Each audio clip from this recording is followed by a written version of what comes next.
Today we're going to take a look at two portable power stations, both from the same company. This is the Merrac 2000 watt portable power station, and then the Merrac Space Pro 650 watt portable power station. I'll put links below. We're going to go over these guys top to bottom. Their claim to fame here is that these are smaller than many other ones because they're using a different inverter that's more technologically advanced. We're going to go through this top to bottom, clear things up, and also link to their webpage and their Indiegogo account. So if you want to try to save a little money like that, you can also do that.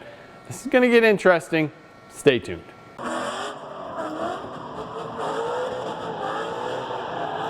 So you can hear the fans. We are fast charging both these units, and we've also used them a little bit trying to get them warmed up just to see what's going to happen. We do have our Fluke plugged in here. So this guy's running at about 114 volts, which is interesting. We have our kilowatt plugged into the back. This dude's running at about 120 volts. So there's some difference. They're both at 60 hertz, which is perfect. Now their claim to fame here is that these Merrac units are going to be smaller than most other units. And they really get into that hardcore on their Indiegogo page. And one of the reasons they're smaller, well, these are lithium ion, and this dude over here is 538 watt hours on a 650 watt output unit. This guy is 1450 watt hours on a 2000 watt output unit. So unfortunately, one of the reasons they're smaller may be part of the inverter design, but it's also because there's less batteries stuffed into this, giving you less watt hours. So for example, if you were to use this unit here at 2000 watts, which is its maximum, you would only get 1450 watt hours, meaning you're probably only going to get 75% of an hour, because 1450, 75% of 2000. So you're only going to get maybe 45 minutes out of it. Normally what we'll see is 2050 watt hours for a 2000 watt output unit. This guy here, same thing. So you're just going to get less runtime with these. I'm not saying that's good or bad. If you're getting into them, think about the runtime, and then from there look at the rest of the voltage, all the things you want to do. It's just interesting to see what they actually pack in these and then advertise and then try to sell to people. I don't want you to get confused and say mine doesn't work that long. Well, that's because it's smaller. Not only maybe because of technology, but because of less batteries. Let's come in and take a look at these guys and just kind of go over the screen, turn some things on, see if they'll actually turn themselves off if we overuse them. So one of the things that I think is super cool about this is the screen. And the screen moves around based on what's on and what's off. And of course I have enough things on here that it's not going to move this guy over, probably because the AC is on. Let me try to drop that off for a second and show you how the screen adjusts. There, things move over. You have little lines like ions going into the battery. And I think that's pretty cool how the screen moves and adjusts. And I think that's one thing that Merrac has going here, is that you actually have quite a bit happening, although the screen turns off quickly. The screen on the smaller one is not as nice, but we can move around to the right. Tells you a little more what's happening. Battery capacity is at 402 watt hours currently. We have 650 watts to go as far as AC output. Internal temperature 84 degrees Fahrenheit, 28 Celsius. Battery status is charging. And then there's the light status there, which you have, I'm really not sure why they have a light status. There's all the fault codes if you were to have any, and then back. So you can go left, right, mostly right. You can go back, but you have to start going right first, and then you can return to home, hit enter, do any of that stuff. Tells you it's on fast charge mode. You can set a timer, and then energy saver stuff. There's just options which are interesting. We got a timer, power off after 1 hour. We do not want to mess with that, so we're going to hit return. It's cool. It's interesting. 115 volts. This is going to be a pass-through at this point. We're going to turn this guy on. Excuse me. It's going to come up to about its max, 640 watts with the pass-through. And the pass-through is not really helping this. 113 volts. Let's unplug this.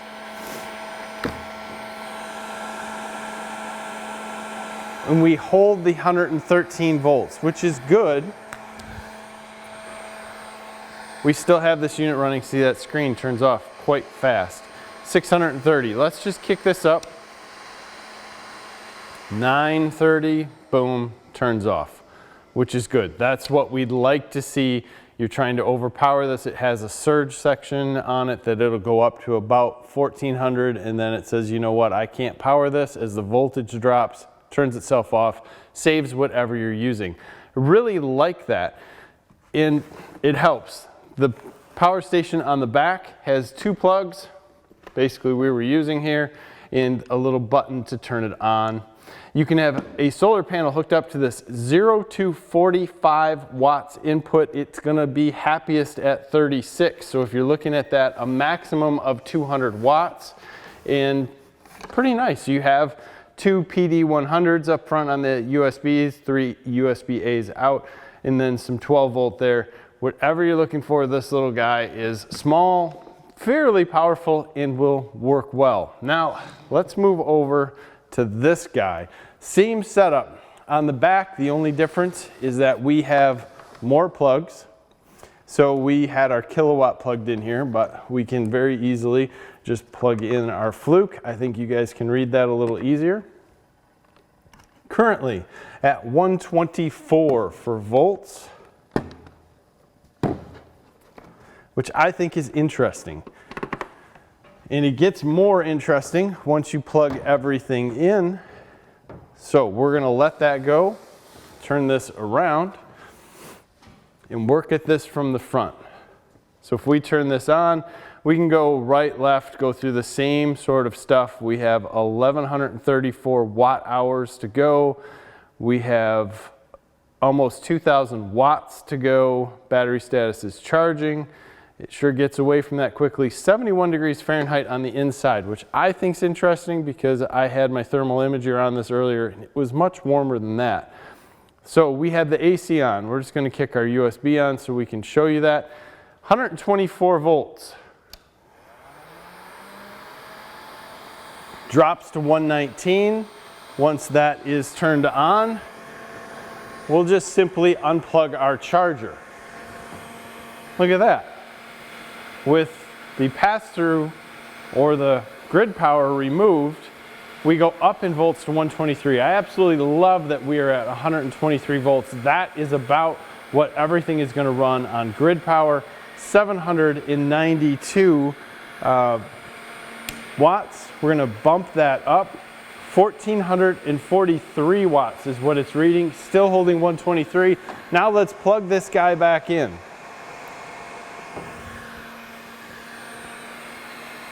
We go up in watts, this kicks in, then we go down. We also went down here, 1317 in watts output, which is obviously a calculation.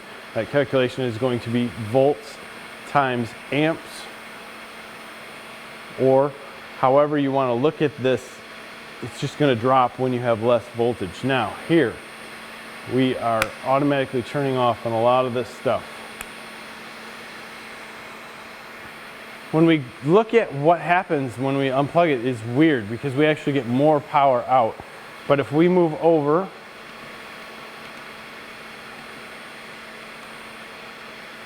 back,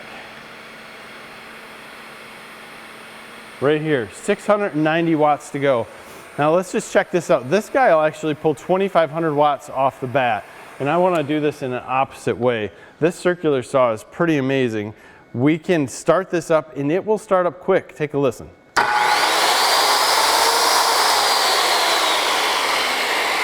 Now we see a huge drop in voltage, which you would expect, and this went up to 2500 watts. So it's at least handling it, which is good. Now if we have that running at 728, will it still be able to turn this on? You've seen we dropped to 92 there.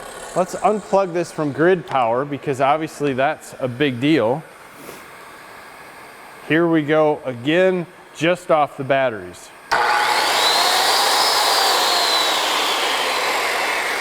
Again, we are dropping big time, and just due to noise, I'm going to turn this on high. That'll take us up to 1440 watts. This should absolutely kill this guy, even though it's going to be surge, because this is only going to be a 3,000 watt surge.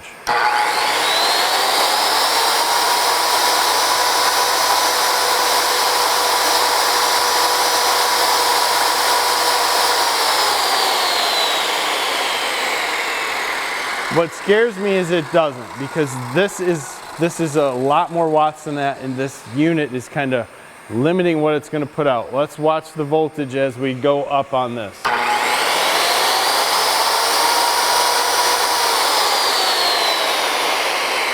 We're dipping into the 80s for volts, so we're putting a lot of stress on the unit, and it's allowing us to dip down in the 80s.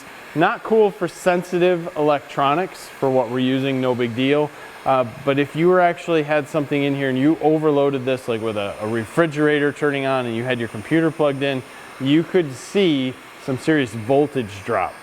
Let's take a walk through here with our thermal imager. First, the green dot that is bouncing around, that's going to be the minimum. The maximum is going to be the red dot that is bouncing around. And then the number on top is going to be that little white dot that you see in the center. So you'll be able to read all the stuff that's happening. Not too bad. We're 90 some degrees, 100 degrees here. Not horrible. We didn't use this hard though. I think that's something to look at, and that's interesting. So this is the small unit, not bad. Now watch when we cruise over here. Here's our heat gun. Obviously that dude, pretty warm. Now if we cruise over to what's going on with the larger unit, it doesn't seem like it's that hot. Now we did get a little blip because it caught the heat gun in there. 89 degrees, not too bad. Whoop, till we get over here. She's warm, not crazy warm though. You can see with the minimums in here, we have a pretty cool shop that's around. So this guy's gonna get warm quickly if used for a very long time. But I think the fans in it, as you can hear, are gonna help to keep it pretty cool. So if you're into crowdfunding and understand all that jazz and getting perks and things like that, you'll get this unit for $1,099 and then this guy for $399, about 20% off. If you're just gonna buy off their own website, this is $13.99 and $4.99. There's a big difference there, and at that point you're getting a lithium ion unit, not lithium iron phosphate, and you're getting less watt hours inside than others, so you're getting a little compact unit. That may work out great for you depending on what you're using it for. Sometimes size matters. In this case, if you need a smaller one, these might be something to check out. They do have a cool screen. Everything seems to work as expected. This guy I'd like to see shut off a little bit earlier, not dip down into the 80 volt section, because if you're using that with sensitive electronics, that could be bad. Either way, look forward to your comments below. Thank you for your time. Have a great day.